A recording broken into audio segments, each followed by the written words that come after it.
Steven Spielberg has been around for quite some time. Since 1974 he's been making films, in fact, theatrical films. His first film was The Sugarland Express, a crime thriller that didn't quite perform the best commercially, but certainly garnered critical acclaim. But it wasn't until the year after, in fact, with Jaws, that Steven Spielberg exploded onto the scene, going on to make countless classics and all-time great movies, including E.T., Close Encounters of a Third Kind, The Minority Report, the Indiana Jones trilogy, The Colour Purple. That's just to name a few. The man has an extensive career that goes well beyond many all-time great film directors have ever reached. But it's no secret that despite all of this, as of late, Steven Spielberg movies haven't quite hit the same. Some people have certainly enjoyed them, but with West Side Story, Ready Player One, The Fabelmans, he just hasn't really had that oomph that people really connected with his previous work. Until now, at least for me.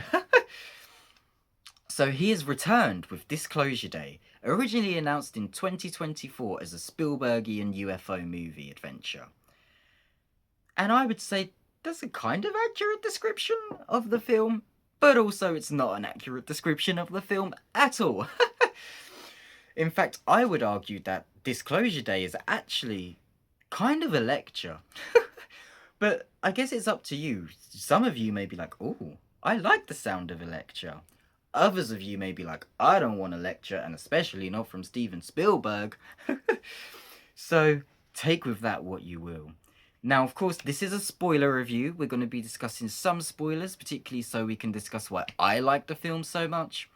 But I have to say, while I don't quite think Disclosure Day reaches the heights of some of Spielberg's greatest work, this is by far, in my opinion, Spielberg's best movie he's done since, I would honestly say, the mid-2010s. Now, the movie certainly has its flaws, and we will discuss them in this review.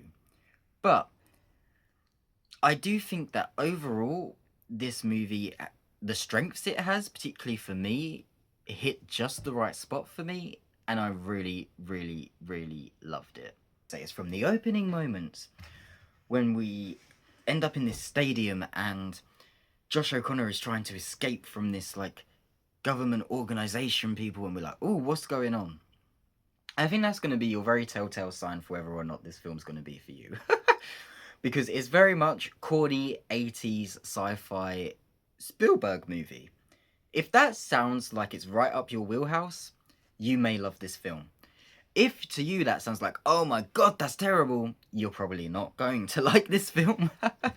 As many people haven't.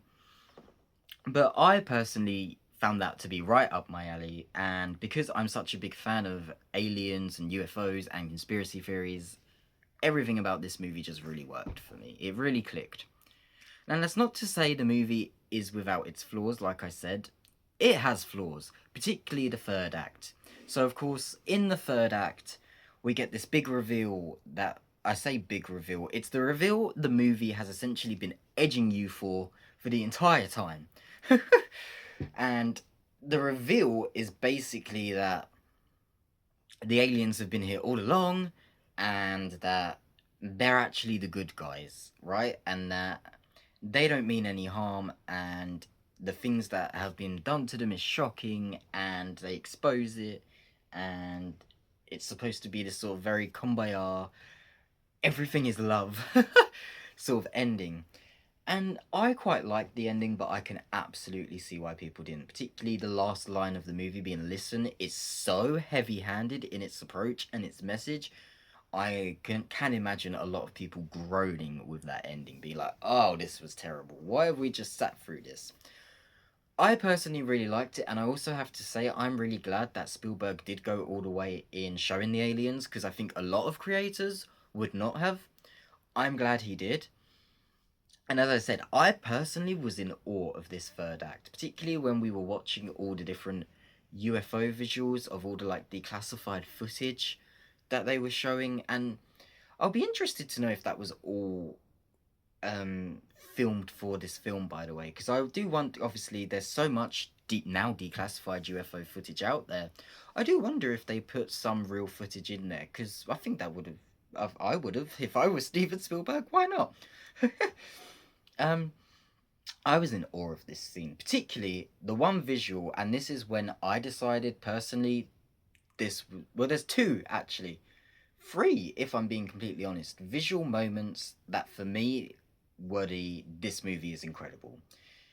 The camera panning out as Josh O'Connor's character has that crop circle made around him, which they did have in the trailer, even better in the film in my opinion. I loved that visual.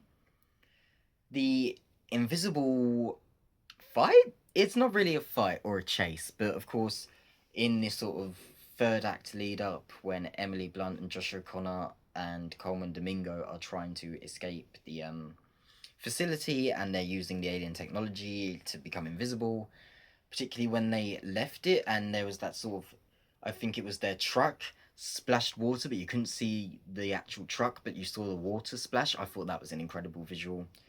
But the biggest visual to me that I can still see so clearly in my head, it stuck with me so much, was that beautiful shot of this UFO in one of the declassified videos. And I believe it's like a military jet that's flying and we're seeing its dash cam. And you see these lights going across the UFO as it sort of flies, and then all these different coloured lights come in. It's this huge, huge object. And I actually audibly went, oh wow, in my screening. I was just taken so aback by that visual. I loved it. I love that visual, and I love the theme of this movie. So let's talk about the theme of this movie, because I think there's a few, and I do think they are slightly divisive. So one of the big themes of this movie is very much everyone should be empathetic and listen to each other. At least listen to each other more than we currently are at the moment. And I absolutely stand by that. I think that's very true. I understand some people don't like to be force-fed messages, particularly by Hollywood. But I think it's a good message to portray, and I've really connected with it, and I particularly connected with the empathy message. And I actually have a fun little anecdote regarding sort of that whole takeaway from the film, at least my takeaway from the film. So one of the biggest takeaways I got from this film was, whether it's an animal, human being, or an alien, we should have respect for life and each other the same way we would have respect for ourselves and want to be heard ourselves. That was one of my biggest takeaways from that.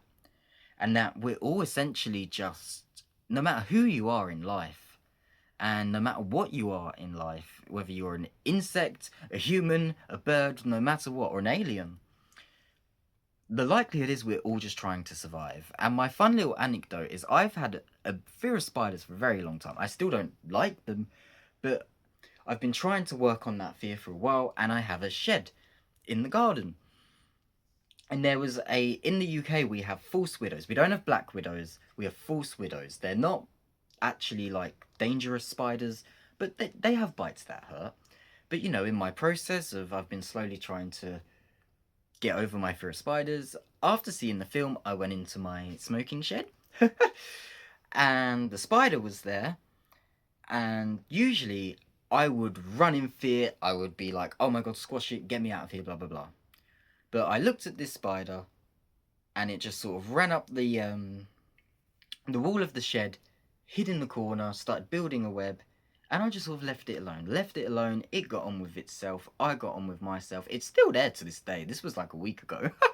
It's still in that shed, and it kind of comes out to say hello now at night. But yeah, and what I sort of realised in that moment is this spider is just trying to survive and thinking, is this big human being that's just entered this shed gonna kill me? And obviously I'm not. And then I'm thinking in my head, is this really scary looking spider that, don't get me wrong, isn't gonna harm me but can have a slightly painful bite, gonna attack me? And the answer is no to both of our questions. And that was sort of a really big breakthrough moment I had for some reason that helped me really appreciate this film particularly, because I feel like that was almost taking the message of the film and acting it like practically straight after seeing the film, after getting home from the movie. And I also saw a fox on the way home on my walk home from the film that just sort of stopped and stared at me. And that same night, several cat. Weird. That's interesting. But yeah. So I really liked that message of the film, and it's a message that I personally took on and resonated with quite a bit. Then also, of course, we have to talk about Emily Blunt and Josh O'Connor. Emily Blunt, in particular, is the standout of this film, I think, no question. She's asked to do so much with her role, particularly to try and sell that shift of this regular weather girl who then becomes like.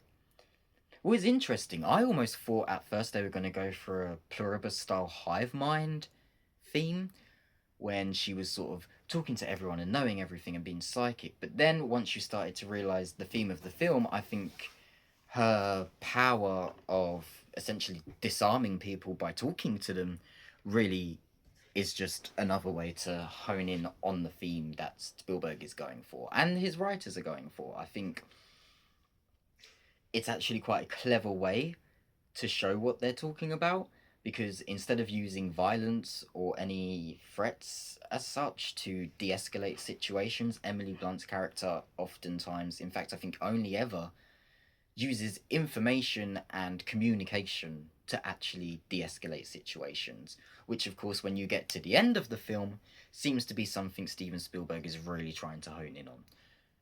Josh O'Connor's character, I think, suffers a little bit from the fact that he almost feels like he's in a completely separate movie.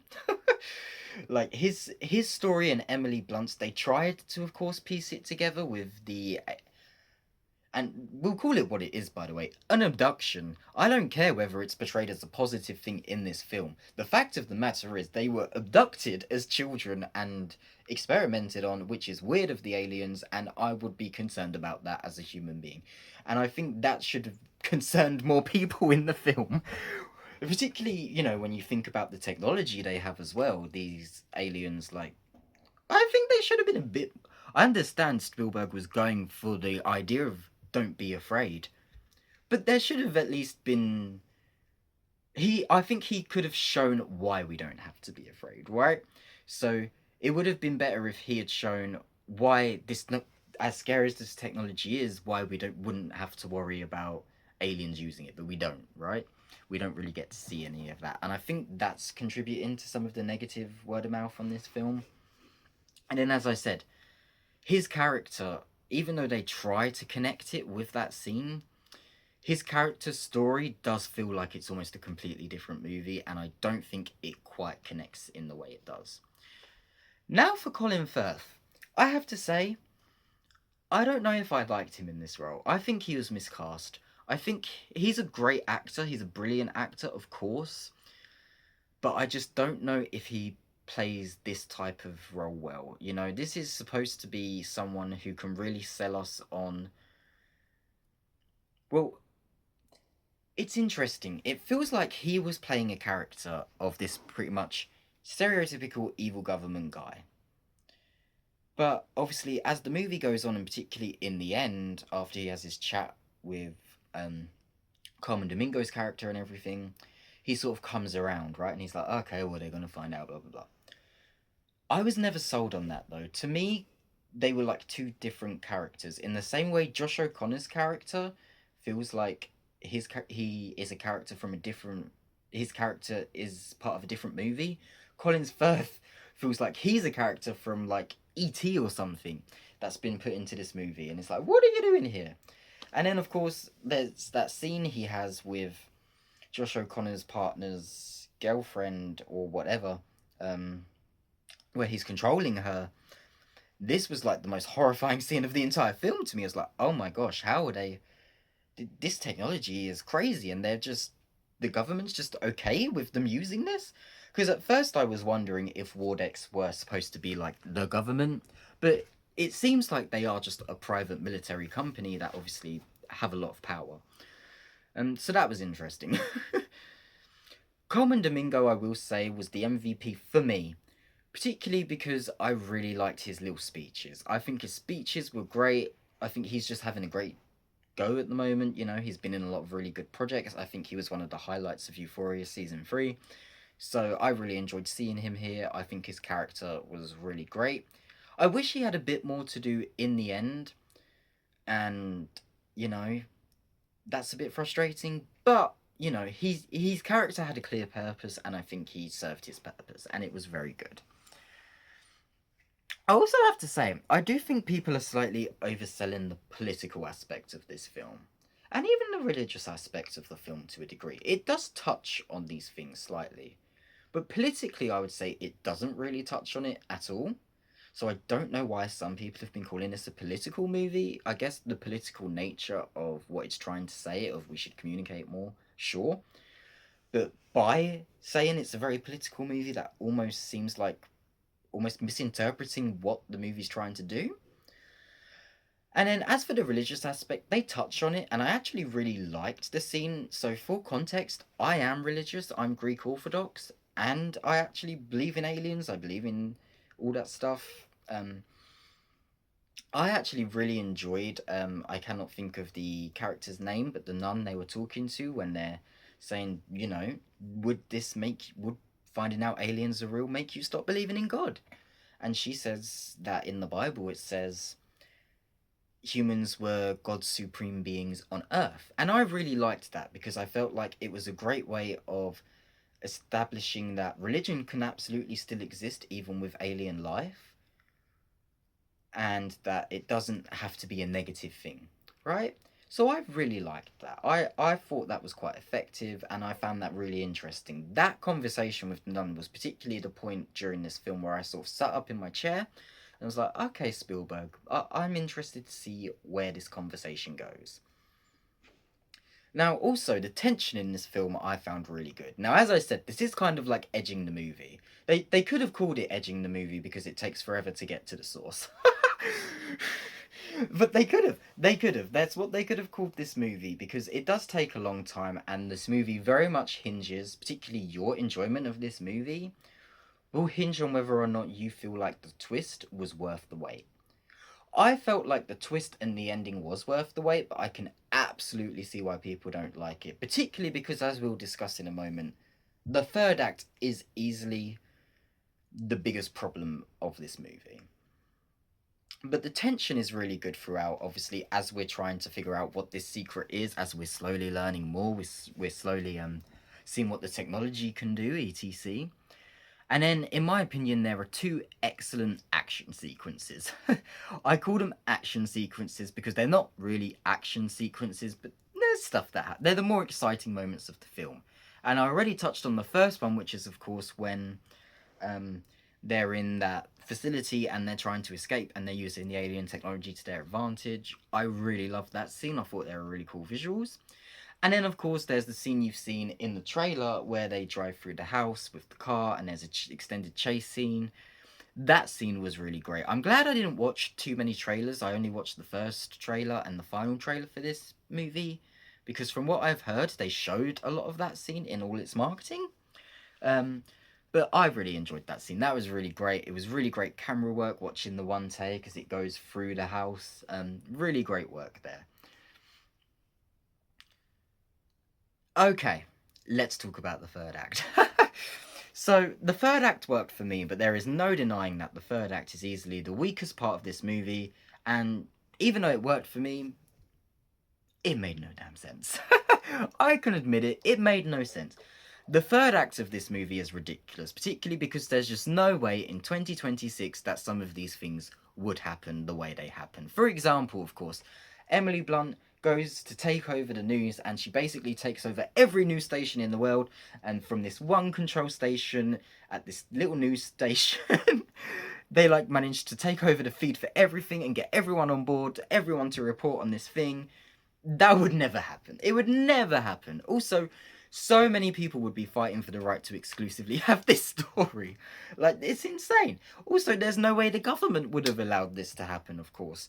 Like, of course, they try to sort of have Wardex stand in for the government type, but there's just no way. And because they go to this place with their discussions of this movie, you can't help but think about it during the third act, and you were like, Where is the government? Where is the FBI? Why has no one came in here and said, you ain't telling people shit, pack this up? Right? Like, there's even a scene, I think in the first act of the movie where they say, oh, the president's angry, blah, blah, blah, the government's coming, and they're like, I'll control it, handle them, we'll be fine. It's like, what? I don't think the government would ever just allow that. But anyway, not only that, but as I said, the movie very much hinges on this third act twist and reveal, and for some people, I just don't think this reveal is going to be worth the wait.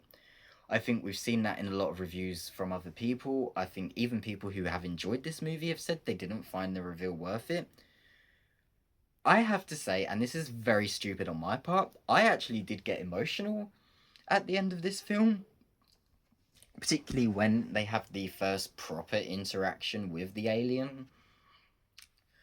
But my place of emotionalness came from, because I was really resonating with the themes and the messages of this film, I got emotional over the fact that if this ever did happen today, that this isn't the way it would go, right? And that's actually why I find this movie really effective and why I like what Spielberg did, but I can see why people don't. And it's almost deliberately done on his part. I completely forgot what I was saying. I'm so sorry. I completely forgot what I was saying. So I got very emotional at that part of the film. Like as I said, because I realised that it just would never happen that way. I realised that even if they did want to calmly let everyone know that aliens were real, blah, blah, blah, it would never happen that calmly, right? It would never happen that easily. Then the first interaction with an alien would never be, like, public interaction, would never be that calm, that well received. There would be riots in the streets. There would be all sorts of chaos, right? Which is just such a shame because we could be so much more as a species, but, you know, it does seem like as a species we've really been quite stagnant for quite a while now in terms of the progress we've made in terms of evolving as a species, which is really a shame.